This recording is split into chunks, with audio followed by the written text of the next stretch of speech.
एक मिनट आ इधर बलकार नाल हो जाए यार रेस वाला पता रहता है कैसे रोड पर जाओगा आप खड़े पंचायत ਦੀ ਕੀ ਲੋੜ ਪੈਗੀ ਕੀ ਕਹਿਣਾ ਚਾਹੋਗੇ ਕੀ ਮੰਗਾਂ ਨੇ ਜਿਹੜੀਆਂ ਅਸੀਂ ਸਰਕਾਰ ਤੋਂ ਆਸ ਕਰਦੇ ਹਾਂ। देखो, स्टेट गवर्नमेंट से भी सवाल रहते हैं हमारे, और सेंटर से भी बहुत सवाल रहते हैं। स्टेट से रहते हैं कि जो सेंटर वाली पॉलिसी उसको लागू करें। कुछ अपने भी रहते हैं, जैसे बिजली वाला महकमा है तो स्टेट का है, खरीद का है वो स्टेट का है, उसका सिस्टम बनाना वो स्टेट का है, दवाई का है, खाद का है। सेंटर से है कि भाव तय करे, उसकी मॉनिटरिंग करे, उस पर कानून बनाए। तो ये लड़ाई दोनों से है, यहाँ से भी है और भारत सरकार से भी है। जब दिल्ली में 5 साल पहले आंदोलन चला तो एक बड़ा सवाल वहां का था कि एमएसपी गारंटी कानून बना दो, उसके नीचे पे खरीद नहीं होगी। लेकिन वो नहीं बनाते क्योंकि जो व्यापारी है उनको नुकसान होगा, किसान को नुकसान हो जाए उसको कोई फर्क नहीं पड़ता सरकार पे, लेकिन व्यापारियों को नुकसान ना हो उस पर फर्क जरूर पड़ता है।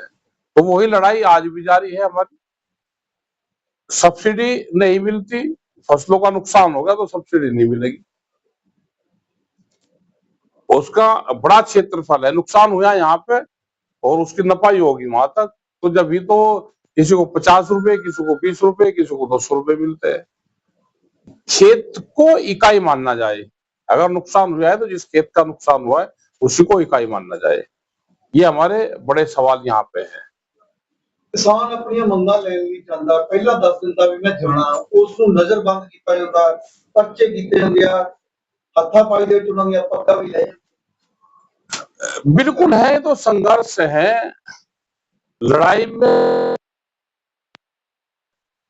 जब संघर्ष हो तो होगा भाई। वे तो ये चाहेंगे कि शांतिपूर्ण तरीके से, और यहाँ कोई धरना प्रदर्शन कोई कुछ ना हो देश में। ये तो धरने प्रदर्शन तो होने शुरू हुए ना, और जब 2020 में 21 का जो आंदोलन हुआ तो पंजाब इकट्ठा होकर पहली बार गया, नहीं तो पंजाब जत्थेबंदी में जाता था, और बहुत तो जत्थेबंदी पंजाब का पूरा क्षेत्र तो गया ही नहीं था, और हरियाणा भी जब ही साथ में लगा पूरा, नहीं तो हरियाणा भी वो नहीं जाता था। और उसका एक बड़ा मैसेज पूरा देश और दुनिया में गया कि 13 महीने तक एक देश की राजधानी को घेर कर रखा। आज इनको पता है कि दिल्ली की तरफ को जाएंगे तो इनको घेर लो। आज हत्तापाई भी करते हैं, रोकते भी है, पर्चे दर्ज भी करते हैं, डराने का काम करते हैं।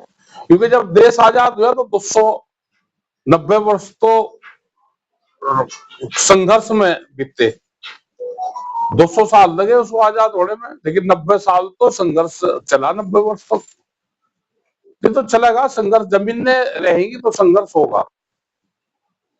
ਐਮਐਸਪੀ ਮੰਗਦੇ ਹੋਏ ਸਾਨੂੰ ਕਿੰਨੀਆਂ ਮੁੱਦਤਾਂ ਆ ਜਾਂਦੀਆਂ।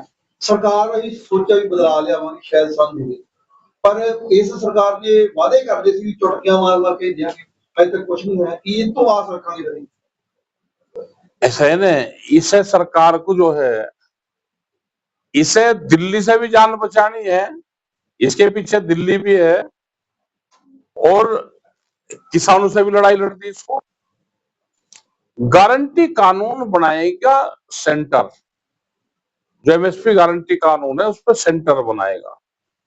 लेकिन बहुत जगह स्टेट भी, जैसे छत्तीसगढ़ में है, उड़ीसा है, वो रेट ज्यादा देते हैं। जैसे धान पे वो 3200 रुपए के आसपास देते हैं, यहाँ पे 2400 है, तो 600, 700, 800 रुपए ज्यादा देते हैं कंपटीशन में। वहां सरकार किसी की भी आ जाए, पहले वहां उसमें छत्तीसगढ़ में कांग्रेस की थी, तो वहां पर कंपटीशन ये है कि कौन सरकार ज्यादा पैसे देगी। लेकिन कंडीशन बहुत लगा देते हैं, जैसे अभी हरियाणा में कंडीशन लगा दी।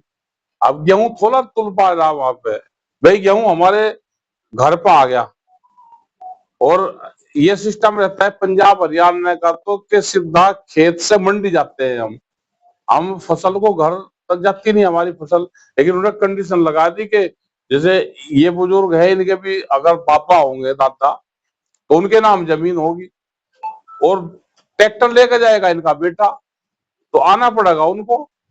तो बड़ी समस्या आ रही है हरियाणा में तो, और वहां पे पूरे संघर्ष चल रहे, कल वहां पे पूरा रास्ता जाम भी है। बस कुदरती आफता भी काफी किसानों ਨੂੰ ज्यादा आ रही है, और पंजाब में तो बड़ी आपत आई। हल किसी का नहीं हो रहा, किसान मरण ਨੂੰ जा रहा है। देखो हल वो करते हैं जो सरकार हो, किसी पार्टी की सरकार हो, ये तो पूंजीपतियों की सरकार है, ये तो चाह ही रही कि खेती में नुकसान इनको हो और ये खेती को छोड़ना है, इनकी तो प्लान ही यही है।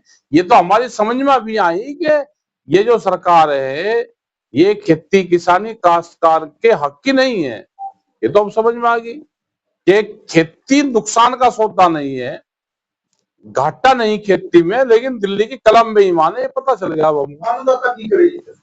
अन्नदाता को संघर्ष करना पड़ेगा। जैसे पानी का जहाज है, हमने उसके जो पायलट है पानी वाला उससे पूछा, भाई जब तूफान आता है तो आप क्या करते हो? कहले जी तूफान में भी हमको जहाज चलाना पड़े, अगर नहीं चलाएंगे तो तूफान उसको पीछे धकेल देगा। ये तो समुद्र में फंसा हुआ जहाज है, तूफान आ रहा है तो हमको चालू रखना पड़ेगा, आंदोलन मूवमेंट चालू रखना पड़ेगा। अब इस टाइम पे हताश नहीं होना, बस एक ही चीज है, फसलों के रेट मिलेंगे नहीं मिलेंगे, जमीन बचेगी नहीं बचेगी, लेकिन अपनी लड़ाई संघर्ष जारी रखना पड़ेगा हमको, जब जिंदा बच सकते हैं। ये तो जिंदा रहने की लड़ाई है, अभी तो जिंदा रहेंगे बचेंगे, जमीनें बचेगी। अभी तो जमीनों की लूट चल रही है, व्यापारी को कह दिया कि तुम जमीन खरीद दो, अब एक बार जमीन, पट्टे की जमीन, तो जो यूपी में, छत्तीसगढ़ में, मध्य प्रदेश में जिसके पास में पट्टे की जमीन थी वो पट्टे कैंसिल लग रहे हैं, 50-50 साल पुराने पट्टे कैंसिल लग रहे करने।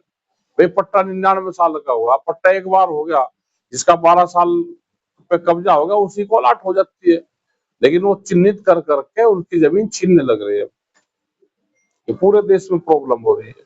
अगली रणनीति की है? अगली रणनीति है कि अपनी मीटिंगें करो और संघर्ष के लिए तैयार रहो। एक लड़ाई लड़नी पड़ेगी और टाइट लड़ाई लड़नी पड़ेगी। धन्यवाद।